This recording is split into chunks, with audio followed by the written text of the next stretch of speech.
네, 오늘 이 시간 우리가 함께 나눌 하나님 말씀은 요한복음 12장 12절에서부터 19절까지에 기록되어 있는 본문의 말씀입니다. 우리는 지난 시간 나사로의 부활 이후에 나사로를 통해 일어난 사건과 또한 나사로에게 일어난 변화에 대하여 함께 살펴보는 시간을 가졌습니다. 예수님께서 십자가 대속의 사역을 위해 예루살렘 근처에 다시 모습을 드러내셨을 때 많은 유대인들이 예수님을 보기 위해 예수님께서 계신 베다니로 발걸음을 하였습니다. 하지만 그들은 예수님만을 보기 위함이 아닌 죽었다가 다시 살아난 나사로도 함께 보기 위해 베다니로 발걸음을 하였던 것입니다. 그리고 그 죽었다 다시 살아난 나사로를 보았을 때 그들은 그를 다시 살리신 예수님을 믿게 되었다라고 본문의 말씀은 증거하고 있습니다. 그리고 그 결과 나사로 때문에 예수님을 믿는 유대인들이 많아졌기 때문에 대제사장들이 나사로까지 죽이고자 결심하게 되었다라는 내용을 우리는 함께 살펴보았던 것입니다. 우리는 지난 시간의 말씀의 내용을 통해 그리스도인의 삶에서는 반드시 그의 변화된 모습과 또한 삶을 통해 주를 믿게 되는 자들이 나타나게 될 수밖에 없다라는 사실과 또한 그리스도인의 삶에서는 반드시 그리스도인이라고 하는 이유로 말미암아 당하게 되는, 겪게 되는 힘듦과 고난이 있을 수밖에 없다라는 사실을 함께 확인할 수가 있었습니다. 물론 어느 한 사람이 거듭난다라고 해서 그 변화가 그 순간 그 즉시 당장에 가시적으로 나타나는 것은 아니라고 할지라도 진정으로 그가 거듭난 것이 맞다라고 한다면 세월이 흘러갈수록 그 사람이 살아가는 삶의 순간들 가운데 그 사람의 삶의 가치와 목적이 변하여졌다라고 하는 사실은 반드시 증거될 수밖에 없습니다. 이전에 그 사람을 알던 자들이 이해할 수 없는 모습들이 그들의 눈에 보여지고 비춰지게 될 수밖에 없다라는 것입니다. 그리고 그들의 그러한 변화된 모습들은 반드시 그 모습을 바라보는 자들로 하여금 그들이 믿는 바에 대한 궁금증과 관심들을 불러일으키게 될 수밖에 없습니다. 물론 그 궁금증과 관심이라고 하는 것이 늘 긍정적인 것이라고만 할 수는 없겠지만 중요한 것은 그 가운데 분명히 하나님의 구원하시기로 작정한 자들은 그들의 그와 같은 삶을 통해 증거되는 살아있는 말씀의 실제와 능력을 보고 반드시 말씀 앞으로 발걸음하게 될 것이라는 사실입니다. 또한 우리의 구원받은 이후의 삶이라고 하는 것은 여러 세상적인 제약과 불편함, 그리고 고난과 고통이 뒤따르게 될 수밖에 없다라는 사실을 우리는 명심하고 살아가야지만 될 것입니다.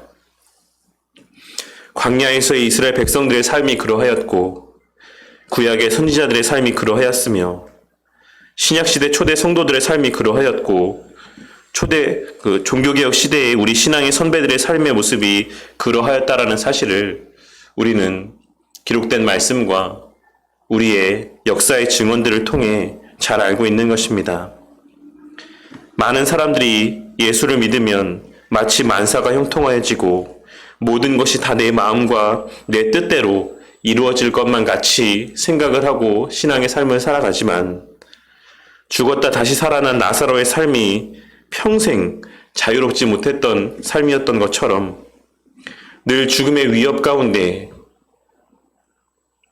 숨어 지내야 됐던 삶이었던 것처럼 우리가 그리스도인이 되고 난 이후에 우리의 삶의 모습이라는 것 또한 다른 의미에서 내 육신의 자아와의 치열한 싸움 가운데 그리고 세상의 이념과 가치와의 충돌 가운데 살아가는 고난과 고통의 연속이라는 사실을 우리는 명심하고 살아가야지만 되는 것입니다.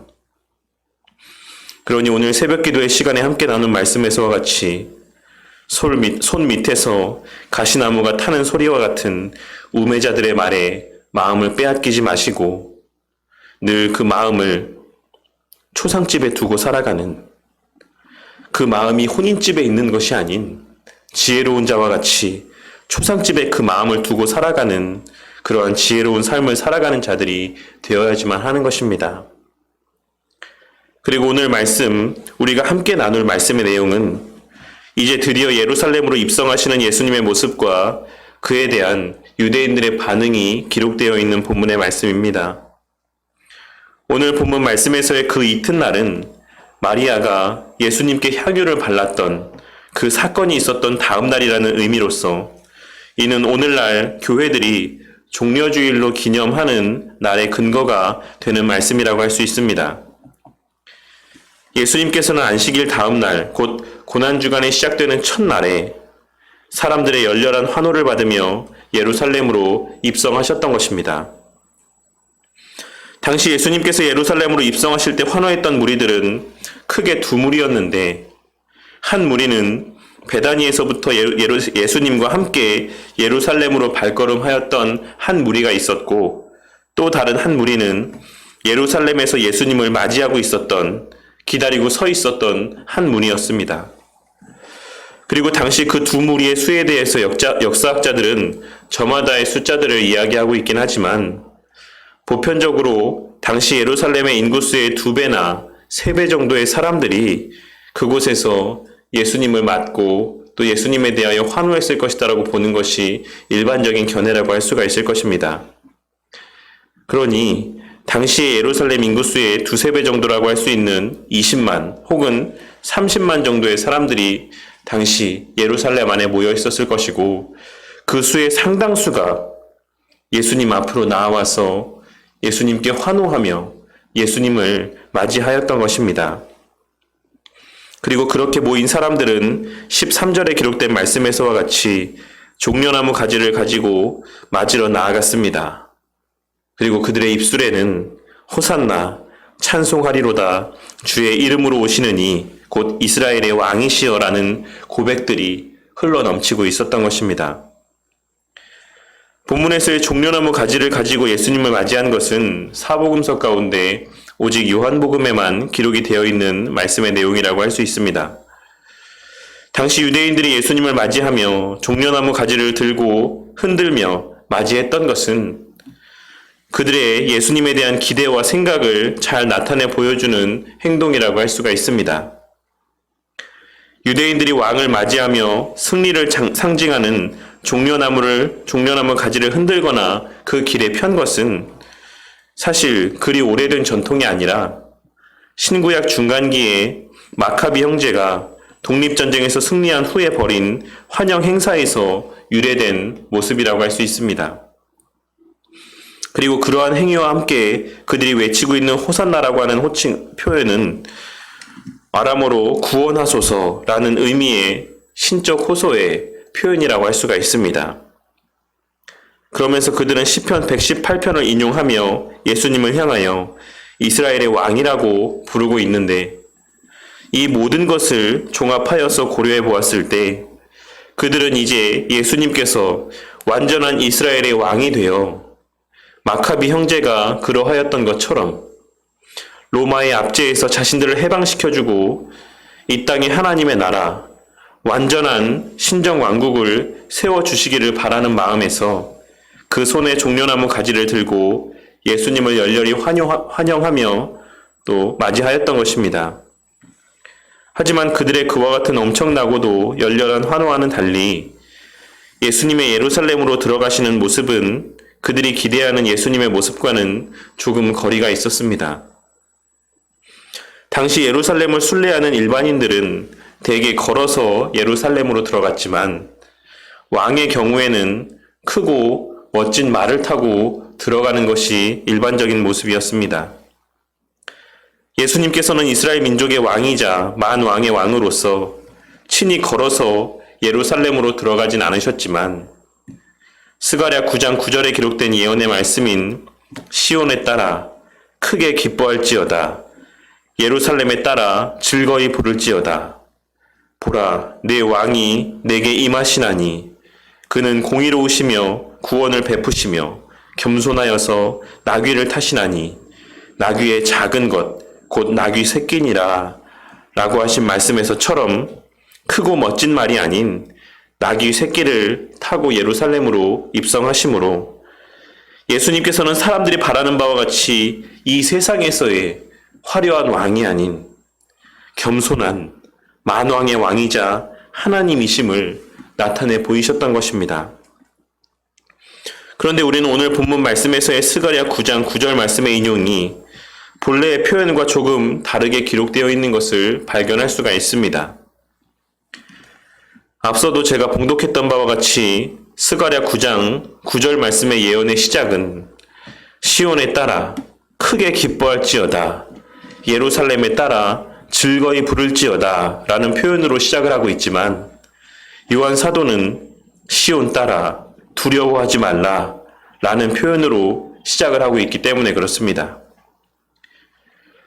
우리는 이를 통해 초대교회 당시에 예수님을 믿는다라고 하는 것이 얼마나 큰 위험을 감수해야지만 되는 일이었는지, 그리고 요한 사도가 이 복음서를 기록하고 있는 당시의 그리스도인들의 상황이 얼마나 극심한 박해 가운데 있었는지를 짐작할 수 있을 것이다라고 생각합니다. 요한 사도는 예수님을 믿는다라는 이유로 무참히 죽어갔던 수많은 성도들을 바라보며, 그리고 그렇게 죽어가는 주 안에서의 형제 자매들을 바라보며 극도의 불안과 공포 가운데 살아가고 있었을 초대교회 성도들을 향하여 의도적으로 이 예언의 말씀을 바꾸어 시온 따라 두려워하지 말라 라고 기록하므로 구약의 선지자들을 통해 예언된 메시아가 바로 예수님이시고, 그 예수님께서 이 땅에 오셔서 십자가 대속의 사역을 성취하여 주셨으므로 더 이상 육신의 고통과 죽음의 위협 가운데 두려워 떨지 말라고 하는 위로와 권면의 메시지를 전하고 있는 것입니다. 그리고 동시에 오늘날을 살아가는 우리를 향하여서는 우리의 죄의 문제와 구원의 문제, 즉 죄와 사망의 문제가 완전하게 해결이 되었으니 더 이상 죄의 세력 앞에 두려워 떨거나 사망 앞에 떨지 말라는 말씀을 증거하고 있으신 것이다라고도 할 수가 있는 것입니다. 하지만 당시 예수님 주위에 있었던 사람들은 이러한 사실 또한 이러한 의미들을 전혀 깨닫지 못하였습니다. 그리고 그것은 심지어 16절에 기록된 말씀에서와 같이 제자들도 마찬가지였던 것입니다. 당시 제자들 또한 예수님에 대하여 생각하기를 당시 그곳에 모여 예수님께 환호했던 다른 이들과 같이 정치적인 메시아로만 생각하고 있었다라는 사실을 우리는 16절에 기록된 제자들은 처음에 이 일을 깨닫지 못하였다가 라고 기록된 표현을 통해 확인할 수가 있는 것입니다. 그들이 예수님이 어떤 분이신지에 대하여 확실하게 깨닫게 된 것은 예수께서 영광을 얻으신 후라고 오늘 본문의 말씀은 증거하고 있습니다.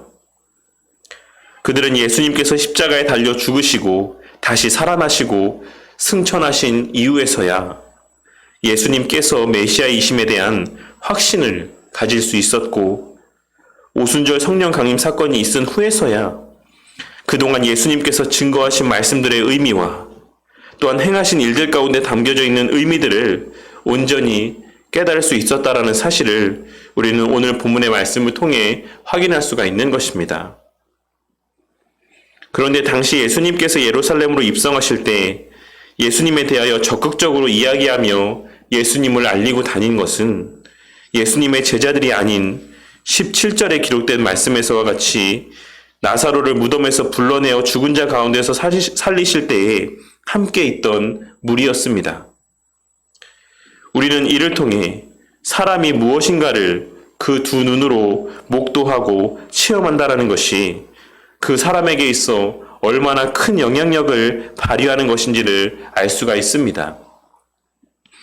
당시 예루살렘에서는 11장 57절에 기록된 말씀에서와 같이 대제사장들과 바리새인들이 예수님을 보기만 하면 신고하라고 엄포를 내려놓았을 정도로 예수님에 대한 적대적인 분위기가 조성되어 있었고, 예수님과 관계를 맺는 것이 지극히 조심스러운 상황이었습니다. 그런데 그러한 예수님에 대한 적대적인 분위기와 또한 예수님과 관계를 맺었을 때 당하게 될 수 있는 여러 불이익들이 자리하고 있었음에도 불구하고 예루살렘에 모인 대다수의 사람들이 예수님에 대하여 환호하고 있었던 것이며, 특히 나사로의 다시 살아나는 것을 목도한 자들은 대제사장들과 바리새인들의 경고는 신경도 쓰지 아니하고 예수님에 대한 이야기를 여기저기 하고 다니기에 정신이 없었던 것입니다. 그리고 백성들의 그와 같은 모습을 바라보며 바리새인들은 자신도 모르게 볼지어다, 너희 하는 일이 쓸데없다, 보라 온 세상이 그를 따르는도다 라고 하는 예언적인 메시지를 고백을 하게 됩니다. 이 또한 가야바의 경우와 마찬가지로 하나님의 오묘한 섭리가 반영된 신비로운 고백이라고 할 수가 있을 것입니다. 그들은 그와 같은 의도에서 이러한 말을 한 것이 아닌 약간의 과장된 의미에서의 자신들의 심정을 표현한 것이지만, 훗날 그들이 고백한 바와 같이 온 세상이 예수를 믿게 되는 일들이 실제로 벌어졌다라는 사실을 우리는 이어지는 말씀의 내용들을 통해, 또한 역사적인 사실을 통해 확인할 수가 있는 것입니다. 하지만 이들의 이러한 환호는 그리 오래가지 않았고, 그렇게 예수님을 향해 호산나를 외치고 환영했던 그들의 목소리는 얼마 지나지 않아 곧 예수를 못 박아 죽이라고 하는 광기에 찬 목소리로 변하고 말았다라는 사실을 우리는 이어지는 말씀의 내용을 통해 확인할 수가 있는 것입니다. 우리는 오늘 말씀을 통해 우리 주님에 대한 환호는 우리 주님을 어떤 주님으로 알고 믿고 있기 때문에 고백되어지는 현상들인지를 한번 생각해 보아야 될 필요가 있을 것이다라고 생각을 합니다. 오늘 말씀에 등장하는 유대인들은 예수님을 이스라엘의 왕으로, 정치적인 왕으로 생각했기 때문에 환호한 것이었습니다. 그리고 제자들도 마찬가지였다라는 사실을 우리는 오늘 본문 말씀의 내용에서 뿐만 아니라 마태복음과 마가복음에 기록된 야고보와 요한의 예수님을 향한 요구였던 예루살렘에 들어가 자신들을 예수님의 우편과 좌편에 앉게 해달라는 요구에서도 확인할 수가 있는 것입니다.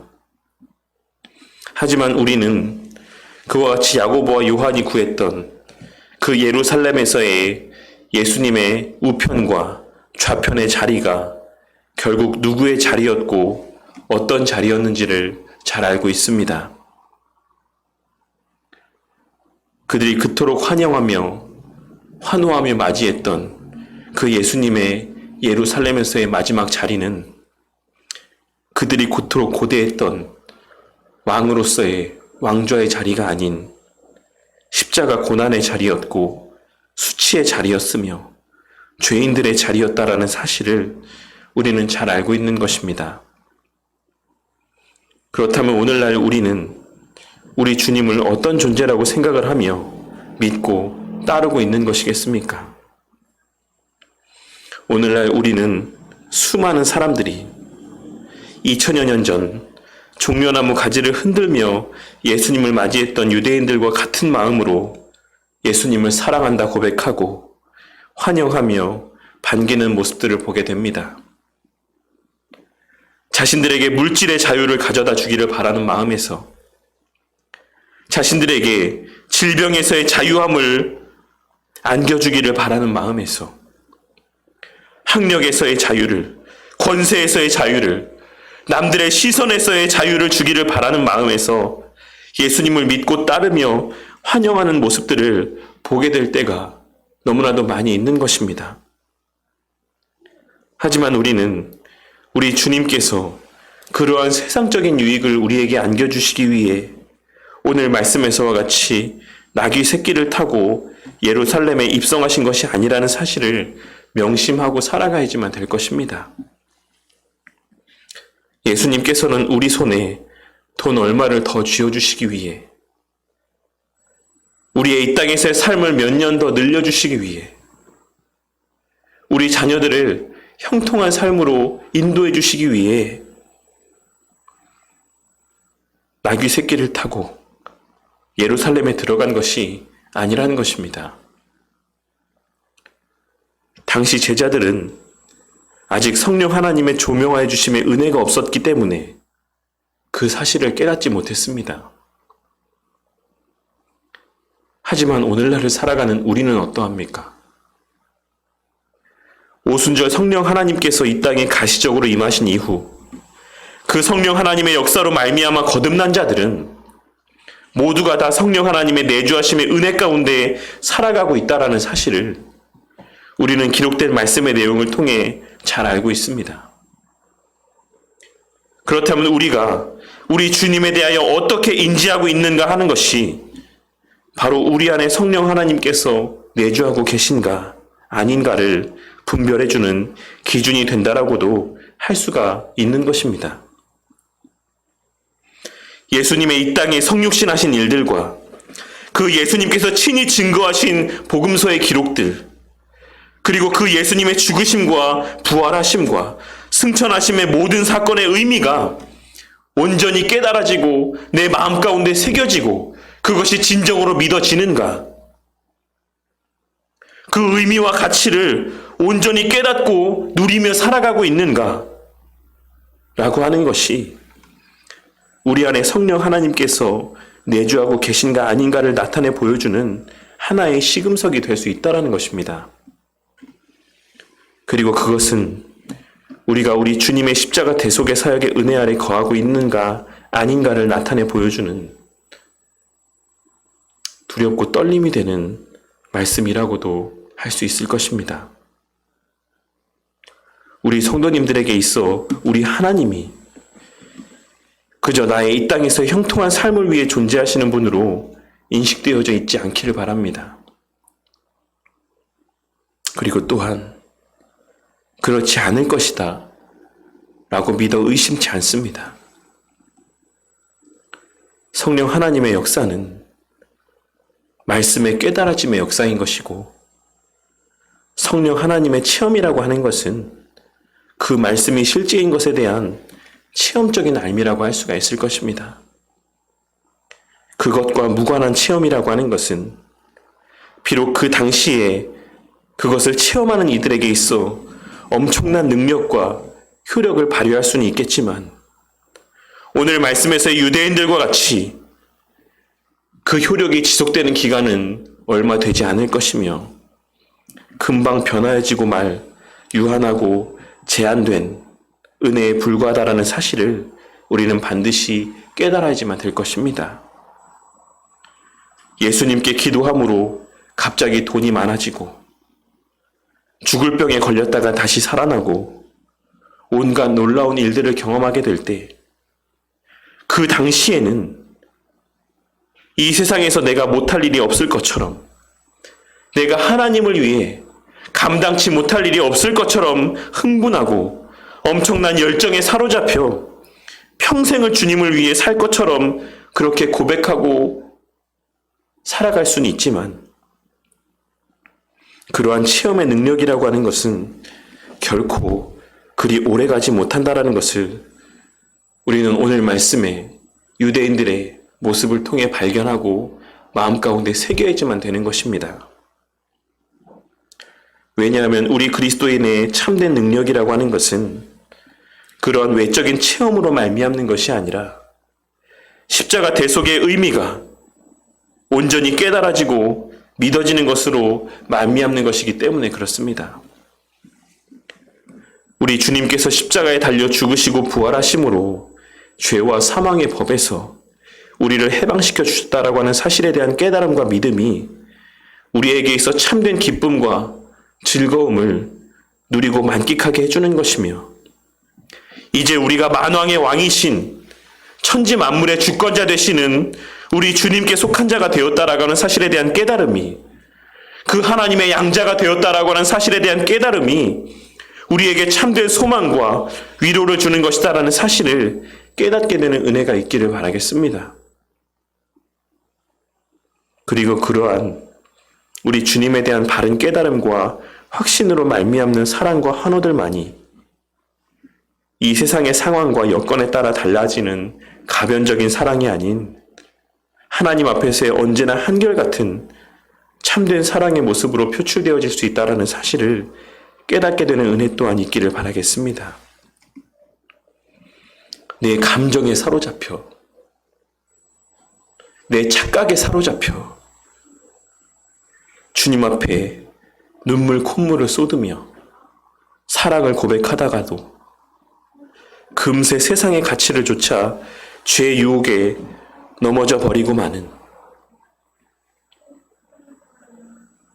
그와 같은 헛되고 가변적이고 제한적인 그러한 사랑의 감정에 매여 살아가는 자들이 아닌 하나님에 대한 깨달음과 우리 예수님께서 행하신 일들로 말미암는 참된 사랑의 마음으로 언제나 한결같은 사랑과 하나님을 향한 신뢰를 고백하는 자들이 되기를 바란다는 것입니다. 오늘 말씀을 통해 우리 각자가 우리에게 있어 우리 주님은 어떤 분이신지, 나는 우리 주님에 대하여 왜 기뻐하고 감사하며 왜 우리 주님을 사랑한다고 고백을 하고 있는 것인지, 그 이유에 대하여 진지하게 고민해보는 시간들을 갖게 되기를 바랍니다.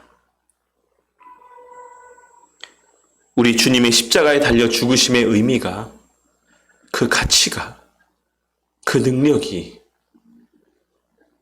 나의 오늘날의 삶과 있어, 관계에 있어 어떤 능력들을 발휘하고 있는지, 그것이 내 삶에 있어서의 어떠한 모습들로 표출되어지고 있는지 한번 진지하게 고민해보는 그러한 시간들을 갖게 되기를 바랍니다.